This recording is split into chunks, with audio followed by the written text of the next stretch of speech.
everyone, my name is Aarti and you're watching HW News. The results for the assembly elections to the three northeastern states, Tripura, Nagaland and Meghalaya, came out yesterday. Recording yet another victory, the BJP retained power in Tripura. Even the Congress+Left alliance could not dent the party's prospects much, whereas the new entrant, Tipra Motha, gained big. In Nagaland, NDPP+BJP alliance won the maximum number of seats, whereas Meghalaya gave a hung verdict in the election. But the BJP has declared support to the Conrad Sangma's NPP and he has now staked claim to form a government in the state. With this, the BJP is effectively in all the winning coalitions in the northeast. Congress, on the other hand, has decimated further in the northeastern states. In today's video, let's look at some interesting data points and analysis from the Northeast Assembly election results and also what the results mean for the 2024 Lok Sabha elections. But before that, if you're watching this video on YouTube, subscribe to our channel, like this video and comment below it. If you're watching on Facebook, follow our page and share this video to as many people as possible. Now let's start with the numbers. Let's begin with Tripura. Of the total 60 seats in the state assembly, BJP won 32 seats, 2 more than the halfway mark in the state. BJP's alliance partner IPFT won only 1 seat, while CPIM party that ruled the northeastern state for almost 25 years before BJP stormed to power in 2018 won only 11 seats. Congress was pushed to a distant fourth with just 3 seats in the state. The big gainer in the election was former Congressman Pradyot Barma's Tipra Motha party. The party won 13 seats in the election. If you look at the vote percentage, BJP's vote share is 39%, CPIM's vote share is 24.6%, Congress's vote share is 8.6%, whereas others, including Tipra Motha, have gained 22.1% vote share in the state. The BJP, after discontent in the party ranks, had replaced its chief minister in Tripura, Biplab Deb, last year and had appointed Manik Saha as the new chief minister. Now, this strategy seemed to have worked. However, there are murmurs that Manik Saha will be asked now to make a way for woman chief minister. The name that is doing rounds for the job is that of Union Minister of State Pratima Bhaumik. Significantly, Mamata Banerjee's TMC, which had made foray in the northeastern politics this year, drew blank. All the established parties in Tripura saw a dip in the vote and seat share.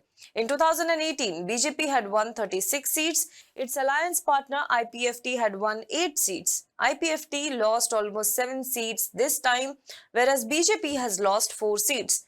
Congress only gained 3 seats, whereas CPIM's seat share dropped by 5, from 16 to 11 now. The vote share also too has gone down by almost half. The biggest gainer in this contest, however, as I said, is Tipra Motha. The party cut more into opposition votes than that of BJP. Had it not been for Tipra Motha, the Congress+Left alliance had enough chance to defeat the BJP. The victory margin of the BJP plus over Left Congress alliance in as many as 18 seats is less than the vote share of Tipra Motha in those seats. Now, one would ask why Congress and Left did not try to include Tipra Motha in the alliance.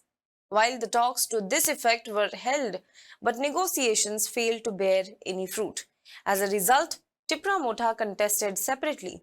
Had there been a broader opposition alliance, there could have been a strong chance for the opposition to defeat BJP in the state in light of the anti-incumbency. Let's move on to the next state, that is Meghalaya. Now, Meghalaya gave a hung verdict in the assembly election, while Conrad Sangma's NPP, that is National People's Party, won 26 seats out of 60, 5 less than the required number for forming a government in the state. UDP emerged as the second biggest party with 11 seats. Congress won 5 seats. TMC also won 5 seats. BJP, despite all the push, won only 2 seats in the state.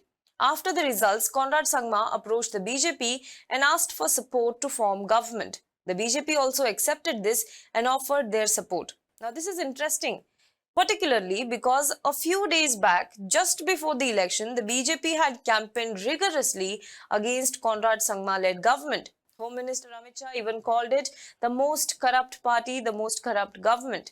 Given the bitter campaigning by the BJP against NPP, the alliance sure came as a surprise.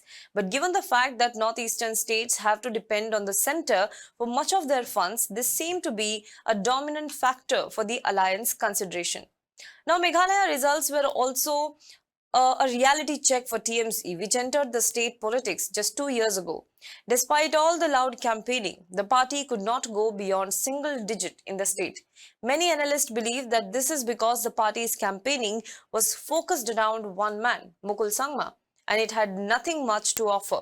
Its lack of organizational strength also was a minus point for the party. Let's move on to the next state, that is Nagaland. Of all the three states, Nagaland results were more than surprising.